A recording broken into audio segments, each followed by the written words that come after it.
कथेचं नाव गरीब गवळीचा उद्धार स्वामी समर्थांची करुणा. अक्कलकोटच्या सीमेवर भीमा नावाचा गवळी राहत होता. त्याच्याकडे थोड्या गायी होत्या. दूध विकून तो संसार चालवायचा. पण 1 वर्ष गायींनी दूध देणं कमी केलं. घर चालवणं कठीण झालं. बायको मुलं उपाशी राहू लागली. भीमा रोज गावोगावी फिरून थोडं दूध विकायचा. पण लोक त्याची चेष्टा करायचे. अरे गवळ्या, तुझ्या गायी काही कामाच्या नाहीत. निराश होऊन भीमा अक्कलकोटला गेला. त्याने स्वामी समर्थांना पाहून डोळ्यात पाणी आणून म्हणाला, स्वामी, मी आयुष्यभर प्रामाणिकपणे काम केलं, पण आता माझं घर उपाशी आहे. कृपा करा. स्वामी समर्थांनी त्याच्याकडे पाहिलं आणि एक मूठ चारा हातात दिला.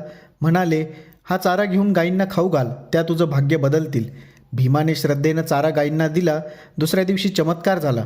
गायींनी एवढं दूध दिलं की भीमाला भांडं पुरेना. हळूहळू तो गावातील सर्वात मोठा दूधवाला झाला.